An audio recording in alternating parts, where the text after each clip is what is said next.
bagian firman Tuhan yang akan menjadi kabar sukacita bagi kita dalam ibadah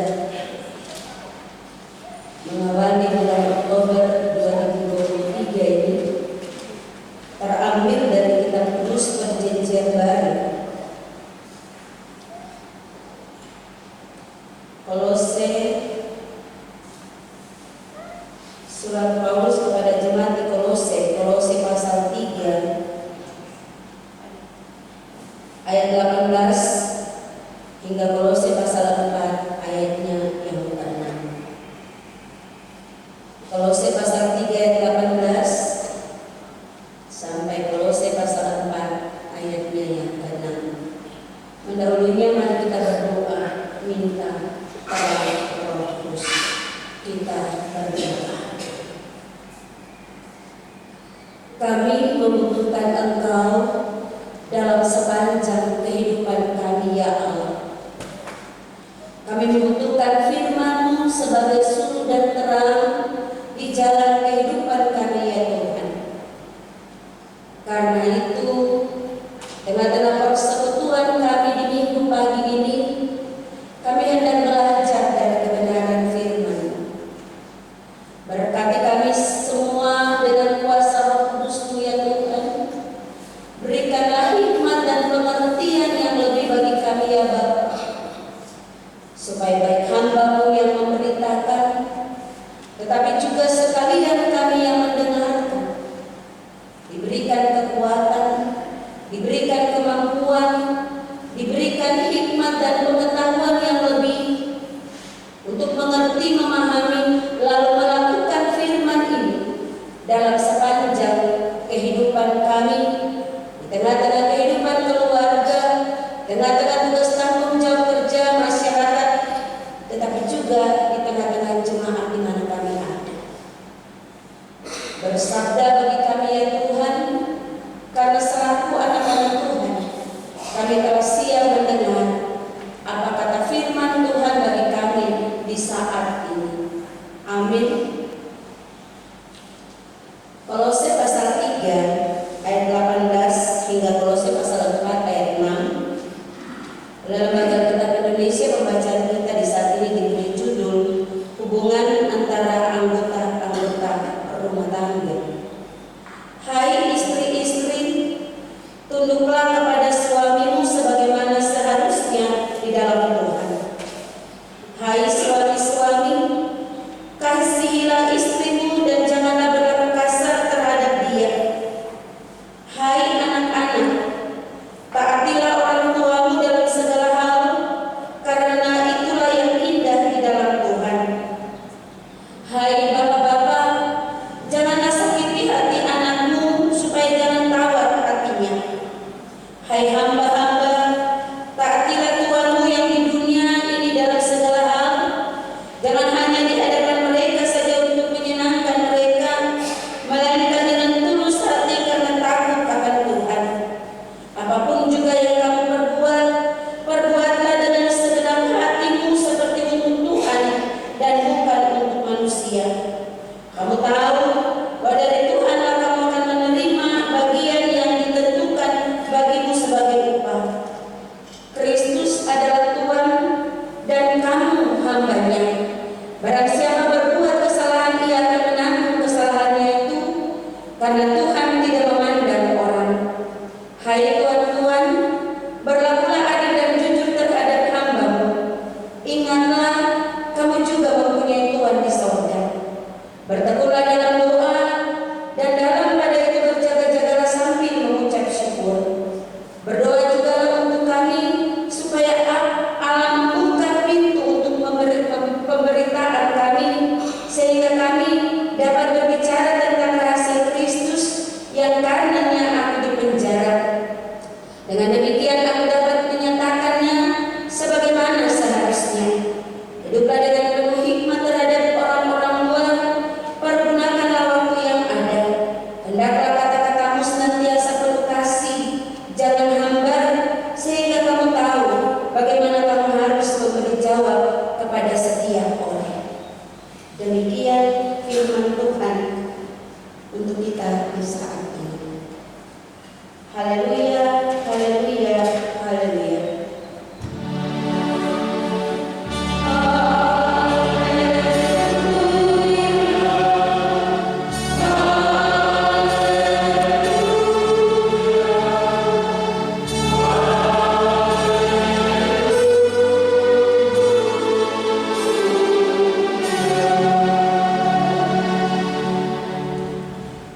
Bapak Ibu jemaat yang Tuhan Yesus Kristus kasihi, Shalom. Selamat pagi untuk kita semua. Kalau kita boleh bangun di pagi ini dengan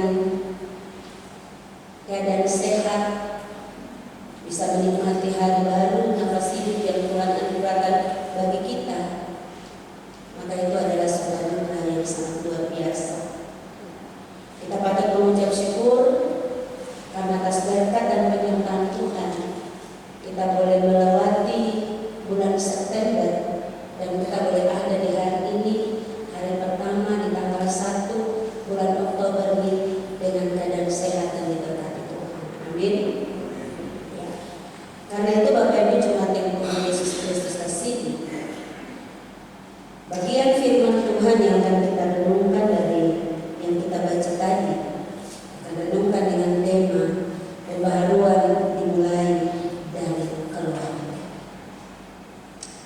Bapak Ibu jemaat yang Tuhan Yesus Kristus kasihi, setiap orang pasti mendambakan keluarga yang bahagia.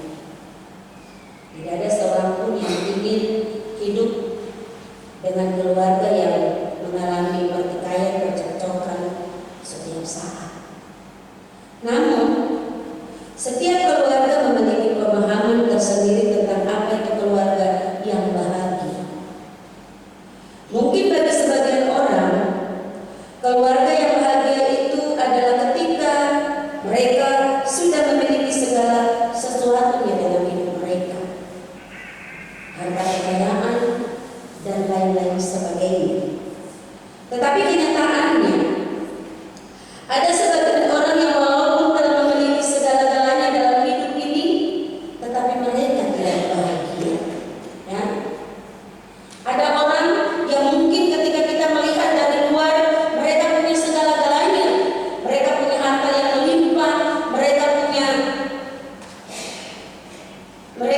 punya segala sesuatu yang apapun yang mereka inginkan telah mereka peroleh, tetapi dalam kenyataannya hidup mereka tidak bahagia.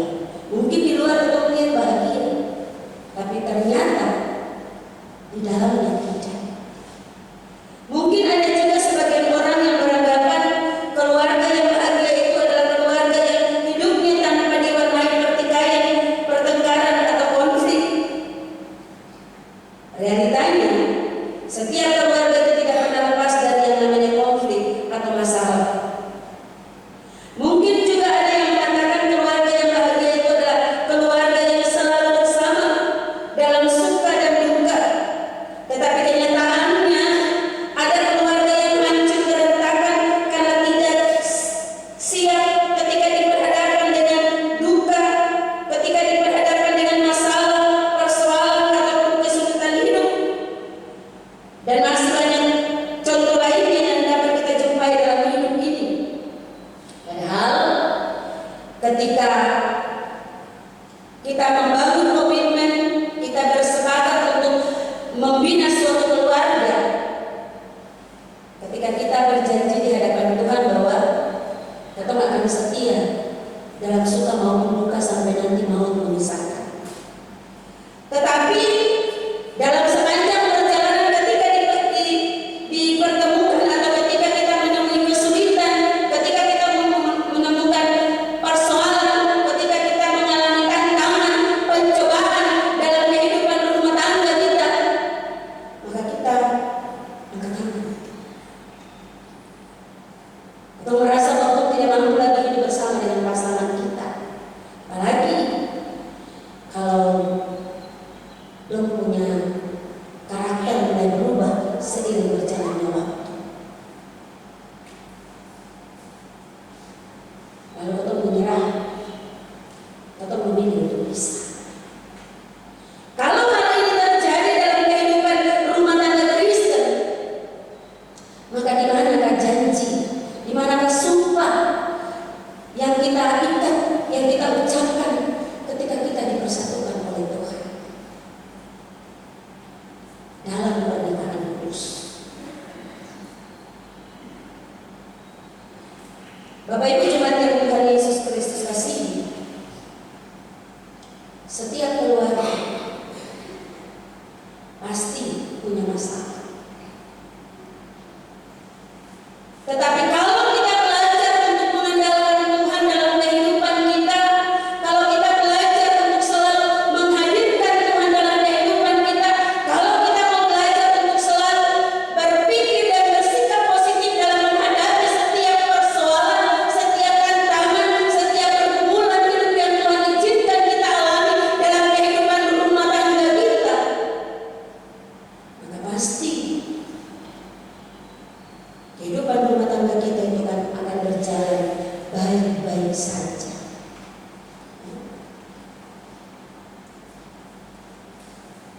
Saya yakin bahwa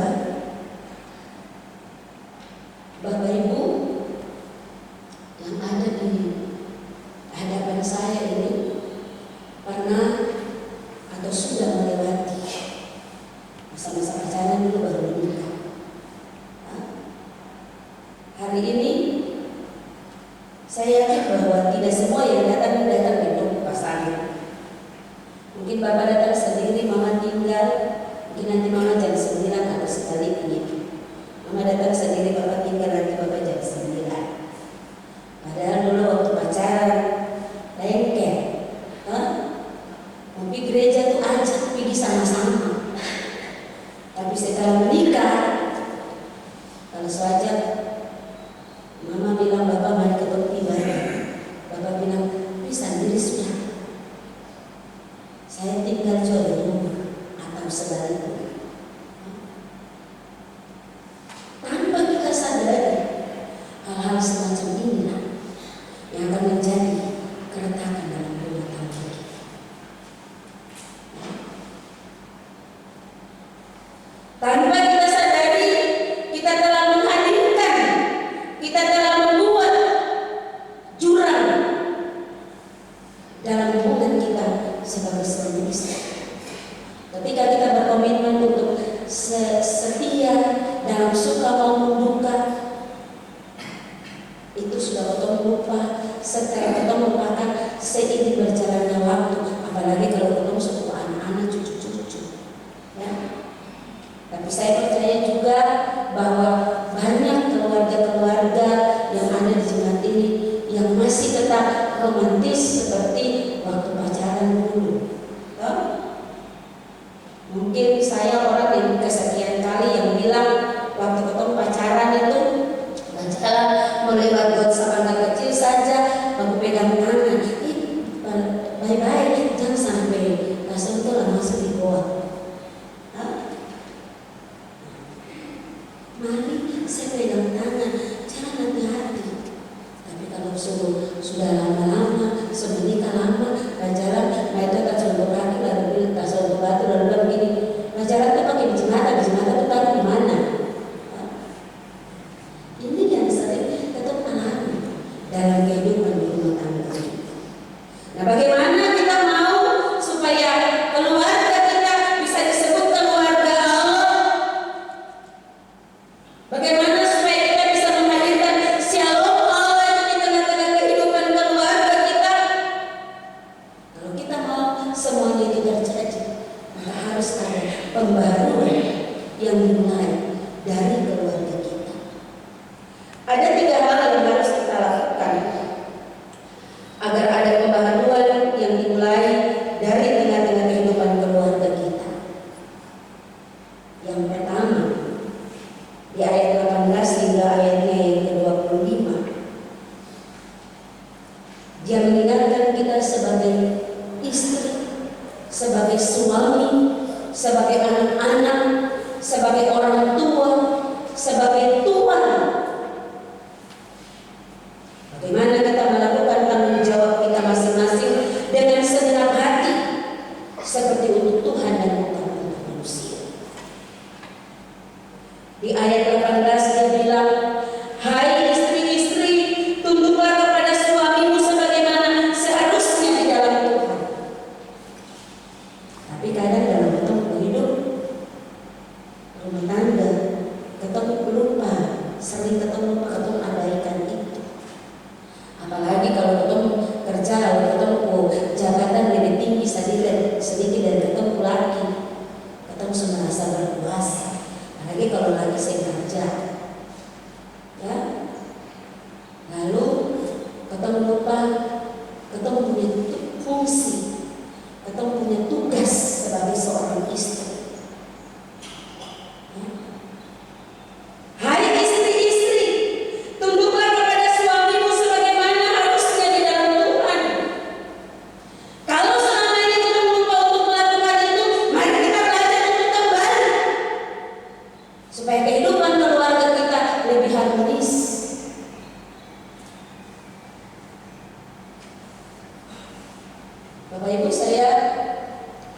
tanggal 6 besok saya punya usia perkawinan sudah 30 tahun. Bukan berarti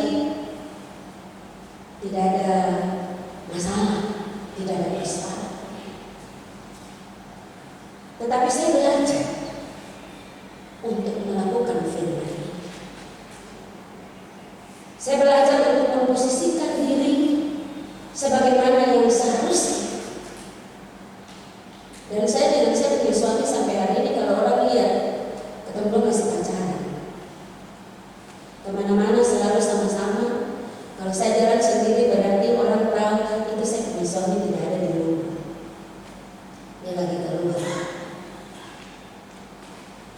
Dan kami berusaha untuk melakukan apa yang menjadi komitmen kami ketika kami dipersatukan Tuhan dalam pernikahan. Saling mengasihi, saling menyayangi, sampai mau memisahkan. Saya bersyukur karena saya diberkati Tuhan dalam kehidupan rumah tangga. Saya memiliki 3 orang anak, 1 putra, 2 putri, yang semuanya sudah dewasa. Yang paling tua sudah berkeluarga, laki-laki, sudah punya 1 anak. Yang nomor 2 dan nomor 3 masih kuliah. Tetapi saya terus berusaha,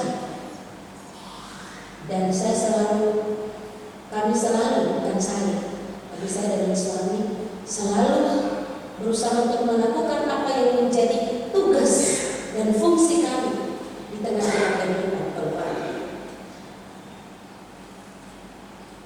Dan ini saya bilang ini bukan untuk menonjolkan saya punya kehidupan keluarga. Sekali lagi saya bilang bahwa walaupun kami terlihat harmonis, bukan berarti kami tidak memiliki masalah. Masalah itu selalu ada, tetapi sebagai anak Tuhan, kami berusaha untuk selalu menghadirkan Tuhan di tengah-tengah persoalan, di tengah-tengah masalah yang kami hadapi. Tapi kalau kita tidak lakukan itu, berarti yang terjadi dalam ketemu rumah tangga itu, kalau pesawat terbang, piring terbang itu dia orang Amerika punya itu di atas, tapi kalau ketemu tidak menghadirkan Tuhan dalam ketemu rumah tangga, piring terbang itu dia bisa ada di tengah-tengah ketemu keluarga. Betul Bapak Ibu? Iya. Kalau mau kemana, lalu mulai lempar piring, lempar gelas, lempar segala, lalu segala macam kata-kata yang tidak diinginkan itu. Bagaimana kita mau supaya Allah ada di tengah-tengah ketemu punya kehidupan keluarga kalau kita masih demikian, kita punya hidup masih seperti demikian. Karena itu sekali lagi, mari kita melaksanakan tanggung jawab masing-masing dengan segenap hati seperti Tuhan dan bukan manusia. Lalu yang berikut bahwa di ayat 19 firman Tuhan bilang, hai suami-suami, kasihilah istrimu dan janganlah berlaku kasar terhadap dia. Tapi saya percaya bapak-bapak yang ada di jemaat ini semua bapak-bapak yang penuh kasih. Amin. Harus demikian. Jangan karena mama sudah mulai umur sudah bertambah, istriku umur sudah bertambah, lalu kita merasa itu mulai berkurang. Ya, yang dulu kita sanjung-sanjung, sekarang coba jalan lain, jalan juga sendiri. Karena merasa bahwa kita punya istri itu cantik. Hello bapak-bapak, kalau merasa bahwa kita punya istri sudah cantik, dulu kenapa mau ambil? Dulu yang paling cantik di antara semua, lalu sekarang karena dia sudah punya anak, dia tidak lagi urus diri baik karena dia harus urus dapur, urus ruang tamu, urus teras, urus halaman, urus semuanya pakaian. Lalu mulai rasa itu mulai berkurang. Jangan, Tuhan marah. Ya, kalau kita ingat membaca minggu lalu dari kitab Kidung Agung itu berarti cinta itu di tengah-tengah kehidupan keluarga harus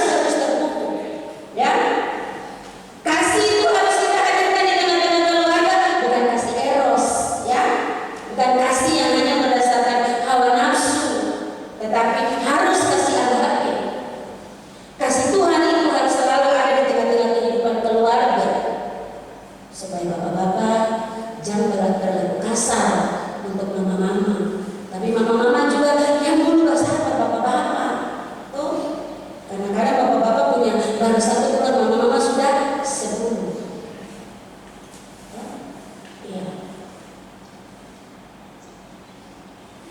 Kalau kita masih lupa untuk melakukan itu, hari ini firman Tuhan mengingatkan kita untuk kita berbalik dan kita melakukan tanggung jawab kita. Yang berikutnya ayat yang ke-20, hai anak-anak, taatilah orang tuamu dalam segala hal, karena itulah yang indah di dalam Tuhan. Ini bagian firman Tuhan ini yang untuk anak-anak ini sangat baik, sangat bagus. Kita diingatkan untuk mentaati orang tua. Ada ungkapan bilang orang tua itu wakil Allah. Jadi kita harus, sebagaimana kita taat kepada Tuhan, kita pun harus taat kepada orang tua. Tapi anak sekarang ini dong lebih dengar-dengaran kepada HP. Minta dengar-dengaran orang tua. Kalau hal itu terjadi, siapa yang salah? Selama ini kita punya tugas, kita telah menggantikan.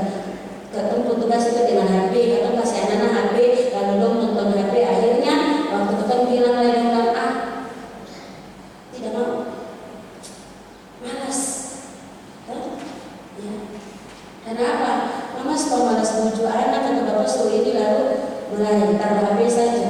Anak kecil sekarang, kalau mama sudah mau urus, mama sibuk lalu nonton itu sudah, mama ada ini di sini. Betul tahu ibu? Kita menggantikan, kita punya tugas itu dengan HP. Nah, kalau kita pandang terdengar-dengar, kalau kita jangan marah, kembali introspeksi diri. Maka selama ini kita harus lakukan tugas sebagai orang tua. Tetapi kalau kita mengajarkan anak-anak kita untuk selalu dekat dengan Tuhan, untuk selalu mengandalkan Tuhan dalam kehidupan mereka, maka bagian ini akan mereka lakukan dalam sepanjang kehidupan mereka. Amin. Jadi kalau anak-anak kalau sekolah minggu itu pukul 2 saja, suruh dong di Bandung. Jangan ada suasana nonton atau bermain game di HP lalu jam tunas karena mama lagi sibuk ada nonton telenovela atau drama Korea, lalu jam sekolah minggu ke jam tunas mama bilang pergi, anak-anak tak mau pergi jam ibadah, anak-anak tak mau pergi lalu mama kasih tinggal saja.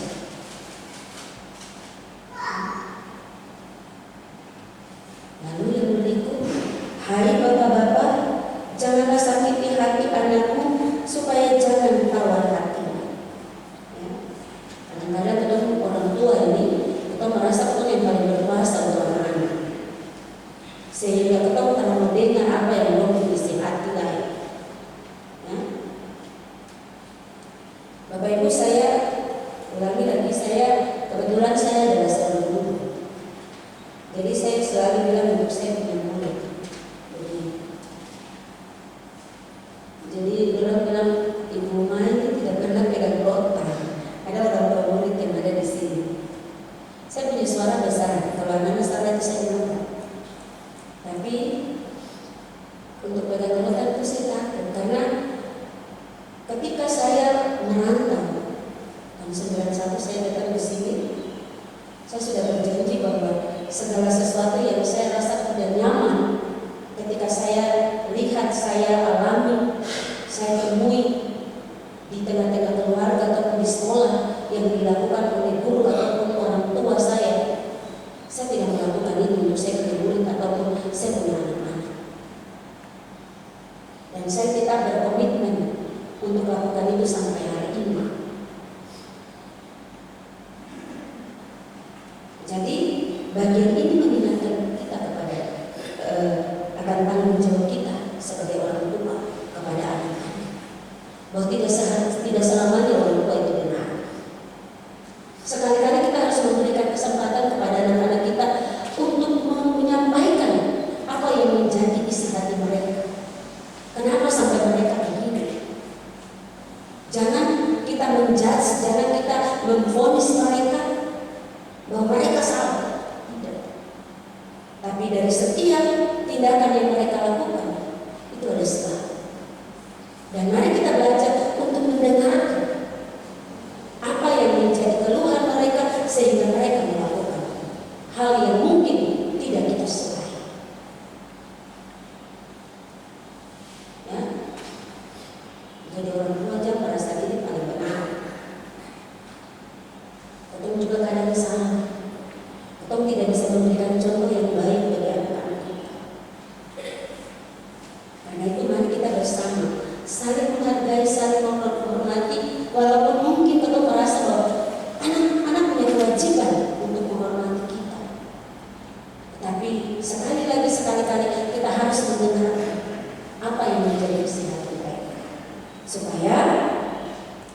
kehidupan keluarga kita bisa berjalan dengan baik, ada pembaruan dalam keluarga kita.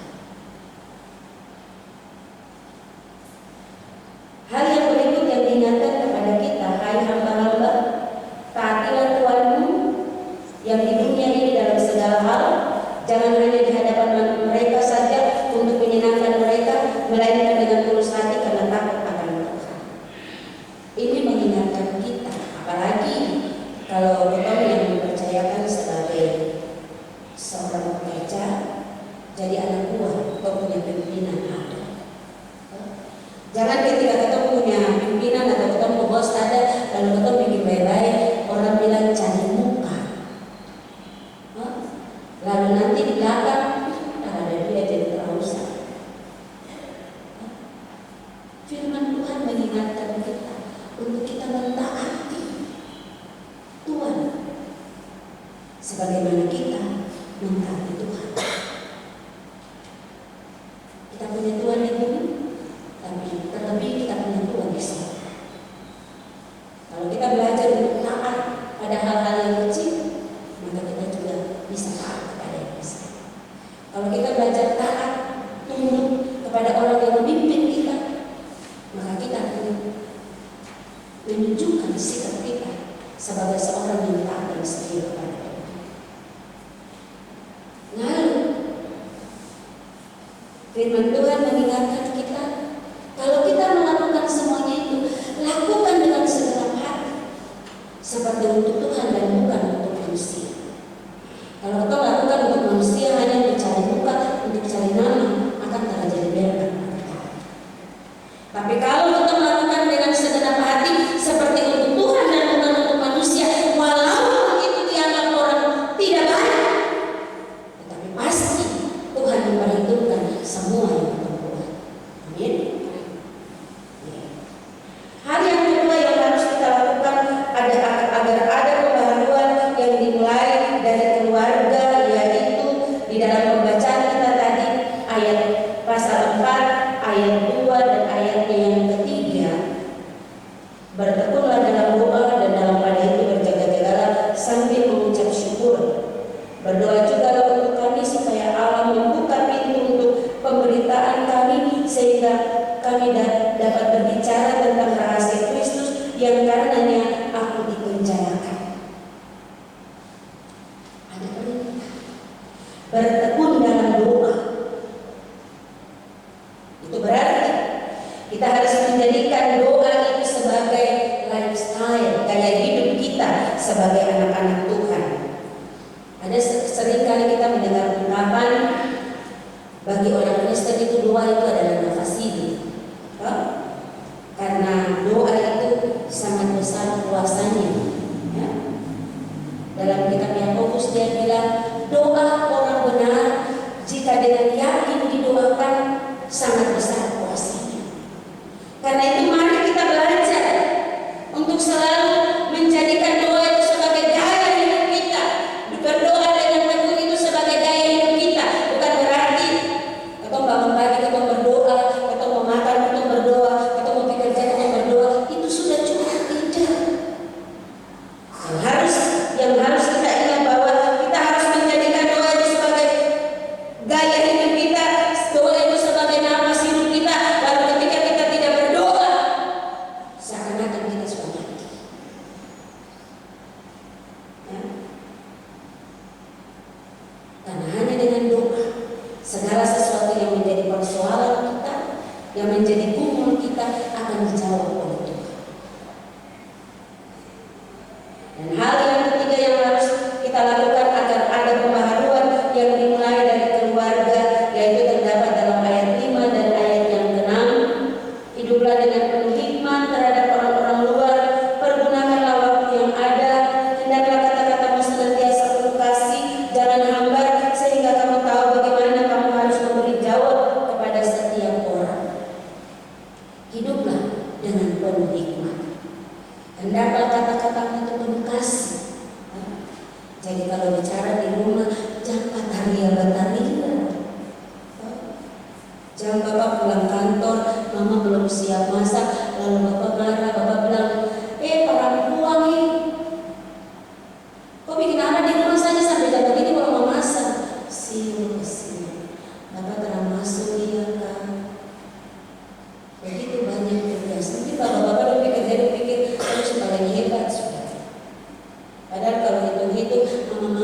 sebenarnya yang bertanggung jawab paling banyak. Saya pernah mengikuti satu khotbah dari seorang hamba Tuhan. Di situ dia bilang, coba bertukar posisi.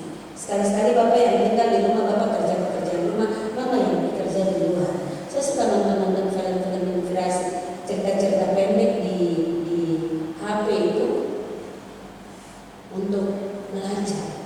Ya. Berganti posisi. Bapak yang tinggal di rumah, memasak, mencuci, mengurus rumah, mengurus anak, semua. Dan apa yang terjadi Bapak Ibu? Belum apa-apa dan sendirian. Padahal mama-mama ini bangun pagi hari, jam 5 pagi, jam 4 pagi dia harus bangun. Bapak-bapak masih tidur, masih ngorok. Terus bangun lebih kerja, makanan sesiap di meja, anak-anak surapi pergi sekolah, rumah surapi. Dong pulang kantor, pakaian sudah dijemur, makan siang sudah siap, rumah sudah beres, semuanya beres. Tapi dong anggap dong sudah yang paling hebat, yang kerja paling cantik. Nanti malam Bapak tidur sono, Mama masih sibuk lagi cuci piring, makan malam, lihat apa yang belum selesai. Jadi jangan bicara kasar Bapak-bapak. Sekali-sekali tuh jangan panggil dulu nama. Tuh ada mob yang bilang begini, ada satu oma dan opa dong cuma hidup dengan cucu. Nah, karena oma dan opa ini tak pernah aku panggil nama. Dua cuma sayang, mati, sayang ini, sayang begitu, sayang begini. Satu saat aku cucu tanya, Tete, nenek itu nama siapa? Tete bilang begini, aduh, jangan bilang kuat, Tete itu sungguh nenek itu nama siapa? Karena tidak pernah mengeluarkan kata-kata kasar, tidak panggil ini selalu sayang, akhirnya Tete lupa, mungkin karena umur setua jadi Tete lupa nenek pun nama, jadi Tete bilang, jangan bilang kuat nanti Tete semua nenek pun nama, kalau nenek bilang nanti nenek bisa mana ketemu dua. Mari kita praktek lagi kan, tapi jangan lupa nama ya. Nanti kalian begini, salah lagi, orang tutup mata lalu tanya, pilo begini salah lagi. Bapak Ibu, saya suami juga sampai hari ini masih gitu. Saya punya suami itu orang Ambon, tapi dia paling lemah lembut. Bukan lemah lembut dalam arti yang bagaimana, tapi dia tidak pernah bicara kasar dengan kami, istri ataupun anak-anak. Dan kami selalu berusaha untuk mendengarkan. Kami selalu berusaha untuk menjadi teman untuk anak-anak, sehingga ketika ada orang bersalah, dia tidak pernah bercerita di rumah, tapi dia akan cari dong mama dan papa untuk curhat istilahnya. Jadi kadang-kadang kalau Pak itu ada datang, halo sayang di mana? Atau Pak itu telepon teman-teman dulu atau teman-teman majelis biasa lagi, aduh ini bikin kata ini saja. Tapi memang seharusnya demikian, supaya kita punya kehidupan rumah tangga itu ada damai sejahtera. Amin. Jadi kalau ada yang masih bicara kasar untuk dia punya suami atau untuk dia punya istri, mari hari ini kita belajar berubah. Ya, ada pembaharuan di tengah-tengah kehidupan keluarga kita. Kita belajar untuk setiap kalimat yang kita keluar itu adalah kata-kata yang penuh kasih. Ya, yang walaupun kamu capek, kamu punya pasangan capek, ketika dia mendengarkan itu dia akan merasa, aduh, senang sekali, itu capek, dia lelah, semua hilang. Tapi kalau saya capek lalu dengar dapat marah lagi dengan Tuhan ini, rasa-rasa jantung mau putus, kalau bisa nanti mau mati juga. Biasanya begitu toh. Karena itu Bapak Ibu, jemaat yang Tuhan Yesus Kristus kasih, mari kita belajar. Intinya yaitu bahwa segala sesuatu yang kita dengan segenap hati, seperti untuk Tuhan dan bukan untuk manusia. Supaya kehidupan keluarga kita tetap diberikan